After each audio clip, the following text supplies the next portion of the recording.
Humpty Dumpty sat on a wall. Humpty Dumpty had a great fall. All the king's horses and all the king's men couldn't put Humpty together again. It sounds like a simple nursery rhyme. But what if this strange children's song hides something far darker? Ancient rituals, political intrigue, royal assassinations, and deathly symbolism buried for centuries. Hi everyone. Today we're answering the extraordinary. What if the nursery rhyme about Humpty Dumpty was a coded message of an assassination plot against King Charles II and his heir, the future King Richard II, written by Queen Isabella of France? Join me today to find out just how sinister these seemingly innocent lyrics really are. It's going to be a wild ride, so don't forget to stay tuned and hit that like button for more royal mishaps.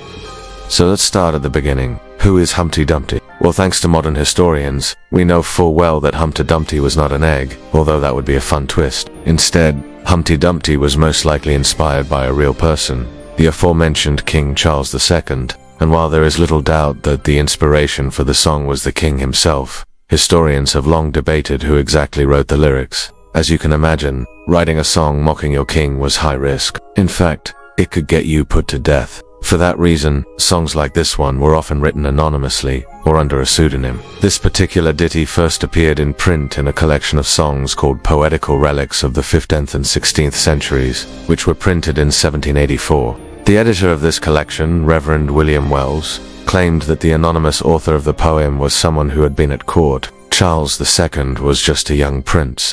Allegedly, the song was a favorite of the boy king, and it was performed in front of him on many occasions. However, a new theory suggests that we may already know who was behind the original composition. Dr. Susanna Lipscomb, an early modern British historian at the University of Newcastle, argues that the true author of the song was none other than Queen Isabella of France. Now, you might remember her from school. Isabella was the second wife of Charles II. She was the daughter of King Philip IV of France and the sister of King Edward III. Talk about a royal pain in the butt. Now, before you say, why would the Queen write such a nasty song? Let me tell you, Isabella was no stranger to controversy. Their marriage was a disaster from the beginning, as the pair had absolutely nothing in common. Charles was an intellectual, a lover of poetry and art, and he expected Isabella to share those interests with him. But she wasn't interested. In fact, she much preferred hunting, hawking, and other country pursuits. These differences quickly led to an argumentative relationship, and eventually they split up. Charles began seeing a mistress named Louise de la Valliere, and Isabella retaliated by having an affair of her own with the Italian adventurer, Count Oliviero Malvisi. As you might have guessed, Charles was less than thrilled about the situation. He had his wife locked up in one of the Tower of London's grim cells, but she escaped and fled to Normandy, where she lived out the remainder of her days. This is where the song comes into play. Dr. Lipscomb believes that Isabella penned the lyrics during her time in the Tower, possibly around 1325.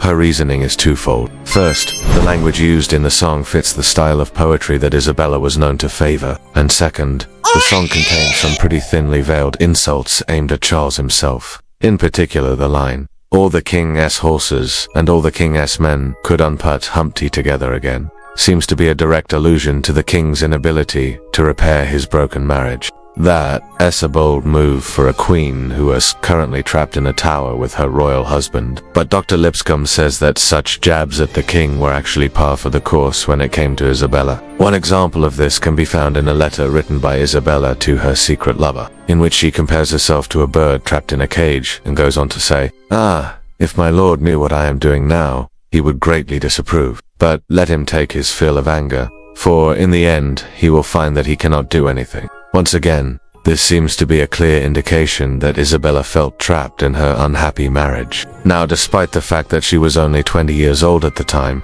she had already come to the conclusion that her union with Charles was doomed and she might as well mock him while she essayed it. But Isabella's mockery of the king didn't stop there. She even took to the royal tapestry and used it as her very own personal canvas for insulting her husband. Tapestry making was a popular pastime among medieval nobility. It was a way for them to pass the time and also to decorate their homes with beautiful pieces of art. But Isabella was not interested in making pretty pictures. She used her tapestry to make political statements. In one instance, she altered a painting of the Virgin Mary so that it looked more like herself. Then she hung the tapestry in her bedroom as a symbol of her own power. She also used her needlework to poke fun at her husband's mistress. When Louise de la Valliere gave birth to a son in 1327, Isabella got hold of the child's swaddling bands and embroidered a pair of dice on them. She then presented the bands to Louise with a message: "Here are the dice for the game you are playing." Ouch. But perhaps her greatest insult was reserved for the king himself. During a banquet in 1326, Isabella shocked the entire court when she unfurled a massive tapestry that depicted her former brother-in-law, King Edward II, chained up inside a coffin. Those watching were horrified to see that the chains were inscribed with the names of the nobles who had conspired to depose and murder Edward II, including Charles's own name. The guests were stunned into silence, wondering what kind of dark magic had caused the usually timid queen to lash out in such a violent way. It turns out that Isabella was not afraid to speak her mind. So who was Humpty Dumpty anyway? Charles II, like we said before. But that raises another, why would anyone want to get rid of him? Well, unfortunately for Charles, he was not very good at his job.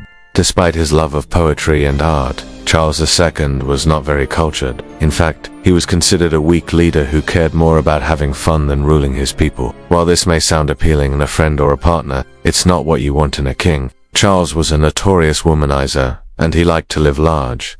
He spent a great deal of money on lavish parties and gifts for his mistresses, and he left most of the governing to his counselors, a mistake that would eventually lead to his downfall. At the time, England was still recovering from the damage inflicted during the 100 Years' War with France. Much of the country's wealth had been depleted and the people were tired of war. They needed a strong leader to help them rebuild, but they got Charles II instead. The king's poor judgment was never more evident than in his choice of counselors. He surrounded himself with a group of nobles who were just as corrupt and self-serving as he was, which left his subjects with little hope for a better future. To make matters worse, Charles II was not very well liked by his nobles. They felt that he was too interested in pleasure and not enough in his duties.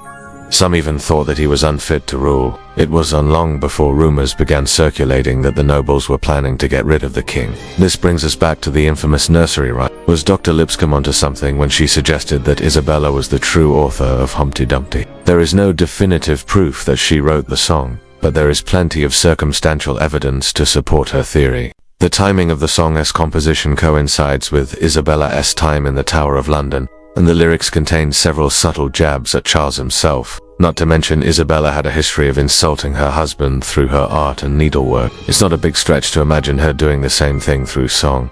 And who knows, maybe the song is exactly what Charles needed to hear. After all, it accurately described his shortcomings as a king and encouraged him to take his duties more seriously. Of course, he probably wouldn't have appreciated the irony of the situation. Charles II died believing that the song was written by an unknown author who had been at his court. But maybe it doesn't really matter who wrote the song. What matters is what it says about the state of medieval England and the role that women played in shaping their society. In the Middle Ages, women were generally seen as inferior to men, and their voices were rarely heard.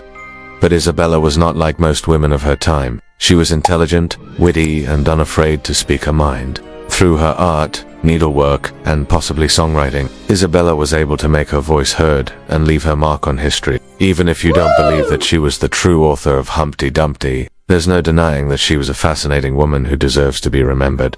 Thank you for watching. Which royal mishaps would you like to see us cover next? Let me know in the comments. Don't forget to stay tuned for new episodes every week, and remember to hit that like button, because all the kingest horses and all the kingest men couldn't push that button unless you did it yourself.